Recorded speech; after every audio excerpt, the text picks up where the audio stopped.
Do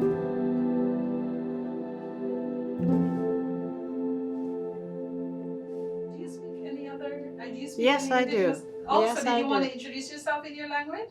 Yeah, I could. Yes. Oh, that would be nice. Yeah. Yes. So go ahead. Ani, Yeah, go ahead. Joan Trudeau dishna kas vi kwap kong penjaba. Nigi get the squetchma go wana yego. My name is Joan Trudeau, and I was born in Quemacong Reserve on Manitoulin Island on the northern shore. I was raised by my uncle and aunt. They were my parents to me. My siblings were raised by my mother and her other brothers and sisters. There was problems. That's all. As usual in some families. Yeah.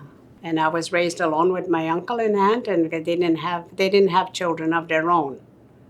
So I had everything that was offered to me. And I had a good, wonderful life to them till I was about six years old, maybe going on 7.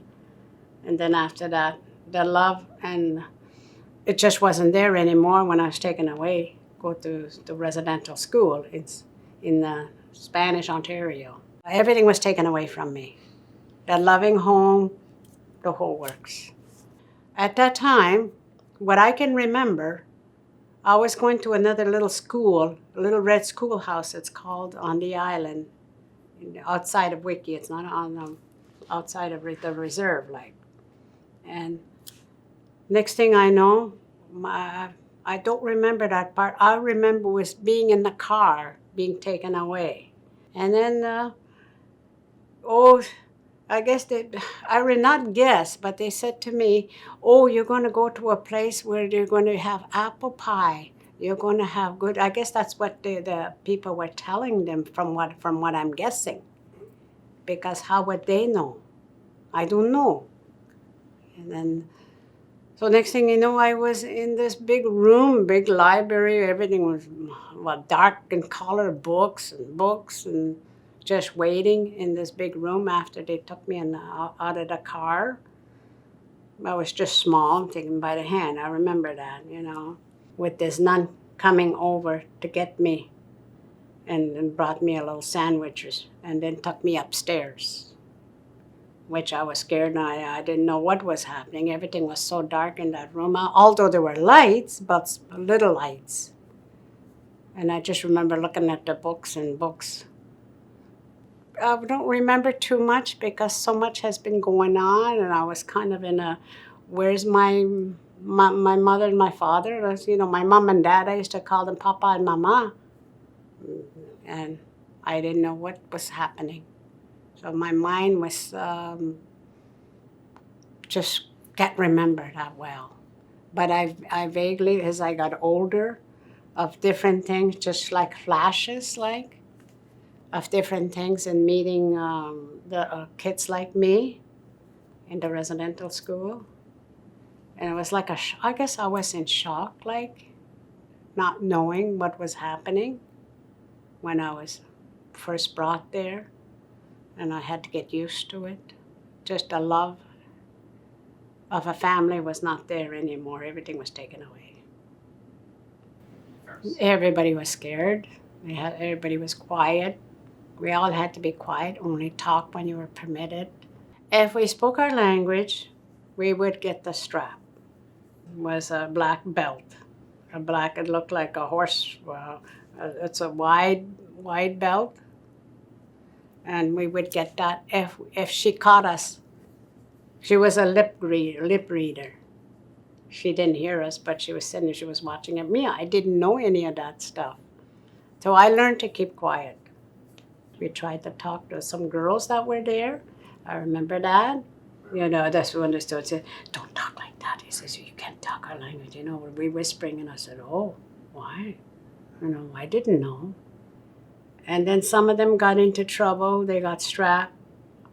I remember seeing that on the floor. You wanted to help, but you couldn't, because if you tried to help, you would get the strapping also. And he said, if you ever talk your language, this is what you're going to get. And I remember seeing my little sister, as I got older, I wanted to help her and she couldn't, but she had this giddiness when she wanted, And she would laugh, but she wasn't laughing. She was scared. And she was beaten on the floor. And oh my God, I wanted to help her, and I just couldn't. So it traumatized me. I can still see that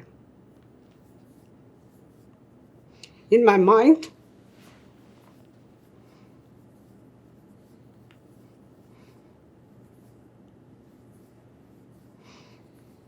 But, and I had seen others too.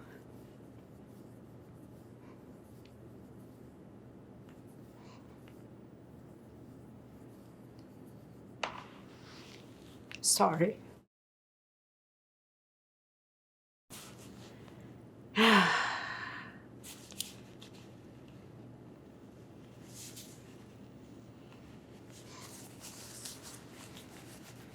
I'm okay now. Just every time I talk about that, it bothers me. From what I remember and what I heard, some of the children we never saw again. I know one of them because I got to know her again in later years, and I said, "What happened to you?" She says, "Oh, I got sent away to another, some more severe school further north." And she was there and because she wouldn't listen, or she just one of those things that happen. There's three types of schools. The first one, there's the second was the training school, and the third one was the reform school. First one I went to was more it's easy to train the ones that don't know any better, that we didn't know any better. I mean, some of the girls, they were more able to handle it. They turned out to be okay, but there was a lot of us that were traumatized by that. That I know for sure. So they really trained us to be scared, to really forget our language in any way possible. So I was withdrawn, very much so. Well, the breakfast was cold by the time we lined up and get to our little tables, like long benches, long tables, sat down to wherever you can sit. And sometimes it was just the same thing over and over again every day. And you get tired of it, and if you didn't want to, you always sneak it over to the next person beside you or whatever, and then just eat your bread, whatever was in it. And at times, on the weekends, we did have a good lunch, though. When we used to take us out to the rocks there, that was one good part, just for the afternoon. We'd have hot dogs. That was the only special days. We all look forward to that. Well, once a month, we had to line up and give us this spoonful of black stuff. I don't know what it was, for a few months. And then after that, they didn't give it to us anymore. So I don't know to this day, I'm trying to find out what it was. And not just me, but others also. We still don't know. We haven't found out anything yet. But I remember I ended up in the infirmary, though. Maybe something to do with that? I don't know. The infirmary was there. They looked after us. From what I remember, they were pretty good, the nurse. I remember being in there twice. I had pneumonia or something. I don't know what it was because I never really found out. But I also remember being in there, looking at the white walls. I had almost died of something. I don't know. To this day, I still don't know what it was, but I survived it. Well, the typical day of the school was reading, writing, and just listening. They taught us pretty good, though. That's one thing I can say. All that and the books and that, and this is where I learned the love of reading. For the holidays, some of us would go home. The ones that can afford to come home, for their parents to come and pick them up. Most of us, we stayed. I went home a few times, maybe 2 or 3 times. Any other than that, I stayed at the school, and the holidays wasn't too bad there. They gave us little presents, but I can't remember what it was, just some trinket or something, maybe a book or something. Well, the bedrooms they were big, open. The whole top floor was the bedroom, except for the little kids. For the babies, I say babies 4 and up. A lot of them were sent there when they were 4 years old. And I stayed in there the first time, and I still remember that, in this big white metal beds. And then as I got older, they put me in the big dorms. They called them dorms. One for the juniors and the intermediate, and then the seniors on the other side. Well, the boys and the girls' school, there was 2 big buildings there. One was the boys' school on the south side, it'd be the north side, I guess, or whatever, on the other side of the road anyway. And the girls' schools was on the other side, away. But it wasn't that far, I could still see. We'd have brother and sister visit. Just that once a month for about an hour or less. Not other relatives or whatever. Just your immediate family was allowed in a special room where they had a big gymnasium. That's where we would visit, maybe for an hour, and that's it. Maybe not even that. I can't remember, but at least we got to see them. I did have brothers and sisters that came there after, and one older sister that was there already. She was in high school. She used to try and look after me, but I didn't even know at the time till I got a little bit older she was my sister. And that's when I got to know of different. I had a family also, other than my aunt and uncle. It was kind of hard because they used to come to my uncle and aunt's place because my mother had to work. She was an hospital worker. So in the summertime, when they couldn't go back to the residential school, they used to come there, which I thought they were just cousins, or I didn't think they were my brothers and sisters till I found out later when I got older. I was there almost 8 years. And then I didn't want to go back on the 8th year. I should say 7 years, really. But on the 8th year, I didn't want to go back. We used to work in the laundry room. Me, I used to like working in the dairy because they had cows, chickens and stuff. I didn't mind working there. I enjoyed that. We all had to do something. Everybody had to do something, do the floors or the stairs or whatever. That there was work to be done in the school. But I remember this part here. So in the laundry room, we all had something to do. We all had to do something. So I was sent down there. It was my turn to be in training to do that. And there was big machines running all the time. And there used to be this man working there from the outside coming in as a maintenance man for the big machinery. And I had heard stories about that. Never believing it would happen, almost happened to me. It was like to this day, it'd be a predator. We didn't know, we were just young then, not knowing anything, And, I got caught in one of that one time, but I fought like hell. He grab you, take in the other room, and make you sit on his lap, and the more you struggled, the more he liked it. When I think about it after, but at the time I didn't know what was going on. But I got away because I became strong, because when I grew up, I used to work with my uncle in peeling logs and lifting small logs and helping out. So I had a lot of strength in me when I was very young. So that helped me to get away. And I didn't want to go back down there to work, but they forced me to. But we didn't know nothing about stuff like that. We got scared. And that's as far as it went at that time. But when I didn't want to go back to Spanish anymore because of the incident, I got stubborn. As you get older, you get, because especially something like that happens. It stays with you.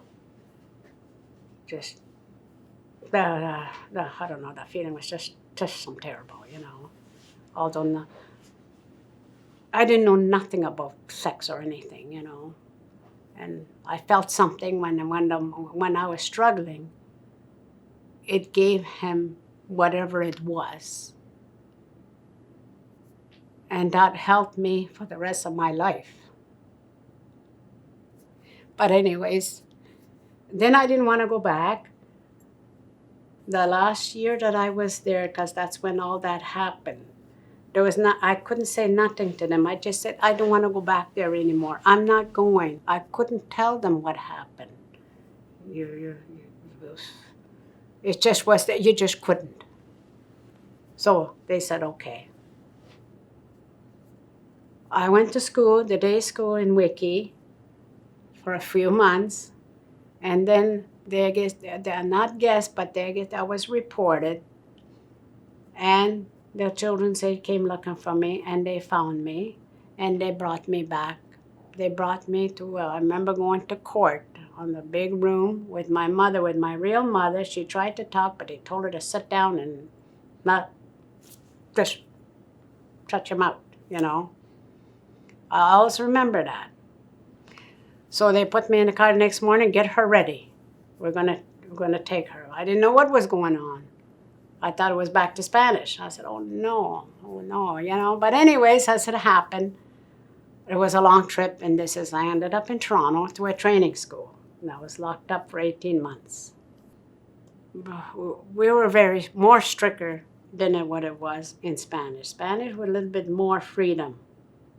And some of the girls I knew were in there, but we were not allowed to talk to each other. We were not allowed to talk our language. And if you didn't listen, they would give you the black strap. And the more you pull your hand out, the more they would want to. The more you pull, the more you get it harder, because they wanted to get the soft part. I got so used to my hands beating, you know. So I was really traumatized in a lot of ways. So a lot of that I held back. As soon as I turned 16, they let me out of school, and I was put to work in babysitting and housekeeping. And I couldn't go back. I couldn't go anywhere. But of course, as girls are at that age, afterwards, we got to meet. You know, we're not allowed to be involved with other girls from the same school, as we were put out in various parts of the city. But somehow some of us came across each other. I guess some of us maybe worked not too far from each other. And then I met my future husband there, which is my first family. And they found out. The nuns found out. They brought me back to the school, and I was locked up for 3.5 weeks in a solitary confinement. And on top of that, because I did not go to church. They wanted me to go to church every Sunday. But I was I'm sorry, but the church itself made you go on your knees. And it's because of the work they put you to when we were in the residential school, the first one. They make you do the floors, go on your knees. And it's always on your knees. And I got proof I had operation on my knees when I was 21. But anyways, I had bursitis, water on my knees. At that age, I shouldn't have been having that. But like I said, especially after when I was locked up for 3.5 weeks in a solitary confinement, I can never forget that. All I wasn't giving no books to read, just a book that was for scribbling books, I guess you can call it, write whatever, you know, which was maybe a couple of pages in a folder, and they were allowed. I remember that. It was just a small room, and the door was locked it was locked 24 hours. I was in there with nobody to talk to. Nothing was given to me. Oh, they made me work sewing buttons on cards for the stores or company or whatever it was. That I had to do every day. Give me a box to do that. So most the rest of the time, I'd be looking out the window through bars, looking at the kids outside playing. And it was high. I had to, well, I don't know what, I put the bed up and put the pillow up so I can stand on my tippy toes and look out just to see the atmosphere outside. Other than that, I slept most of the time in bed and, you know, just to teach me a lesson. But instead of teaching me a lesson to be a good person, which I was a good person, yes, but I became more withdrawn. And I've been withdrawn for a long, long time. Now because I did not go to church on Sundays and for going out with an older man at the time. They found that out. I don't know how they found out, but they found out. I had 7 brothers and sisters. All of us went. All of us. All 7 of us. But I didn't know they were my brother and sister till way after. Yeah, because I was raised alone. One sister, she was very traumatized. She done away with herself a long time ago. But my younger sister, she's the only one because she's my half sister with different father. She didn't go. Today she's still suffering herself because of what happened to her brothers in Spanish by the priests. And they were abused by the priests over there. Father Brown and Father, I forget the other guy's name now. My brothers suffered terribly. They all turned to drinking as soon as they got old enough to drink. They all became alcoholics, severe alcoholics. They all died of alcoholism. And a lot of them was because of the priests, what happened with the priests. And my children, I could not teach them the culture because it wasn't there for me. I was prevented from talking about it. And then when they got older, much, much older, the girls were saying, and then we got talking about it after, and we opened up, and I started to realize what had happened in my life. And I talked to my children, tried to get them to understand. What do you call that? Emotional feeling, the hugging, the kissing, the way family's supposed to be. Hug your children, love them. Was not there.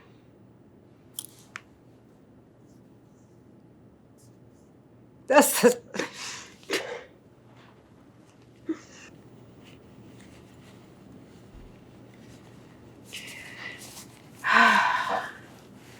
Yeah, I still suffer from that at times because I see my children. I used to think it was my fault.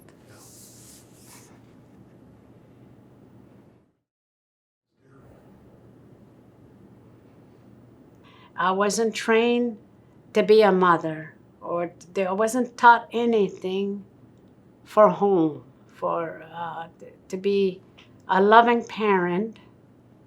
I was in a way, but not fully. I was brought up cold from, let's just say 7 on, 6.5 on. Not to have any feelings, to hold within to hold your feelings in. And that's the sad part of it for my older children. I know that. I had 8 children. 2 are gone. The first girl I had, she was epileptic. She died when she was 3 years old. And then my last one would be 1 year next week. He done away with himself because of, it's what you call intergenerational trauma.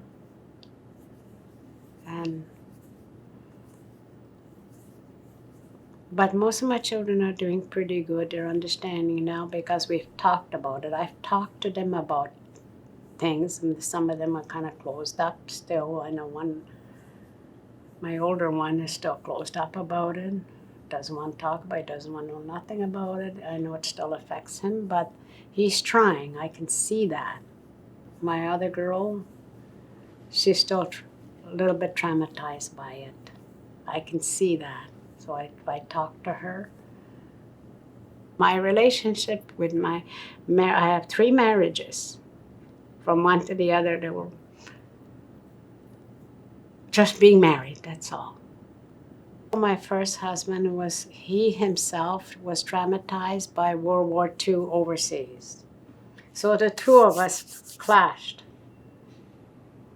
if you understand what I mean, because of what happened over there. He was older than me, and then with what happened to me, we didn't have any help, talk to anybody in them days. So our relationship did not turn out. To me, the truth and reconciliation is to tell the truth what happened, not to be shy about it, not to be hiding anything, to open up. Because the more you close up on it, still think about it, you're just hurting yourself and your family. To me, but if you opened up, talk about it, even though it hurts that you talk about it, it helps for the generational and for whoever wants to be healed. That's the only way you're going to heal.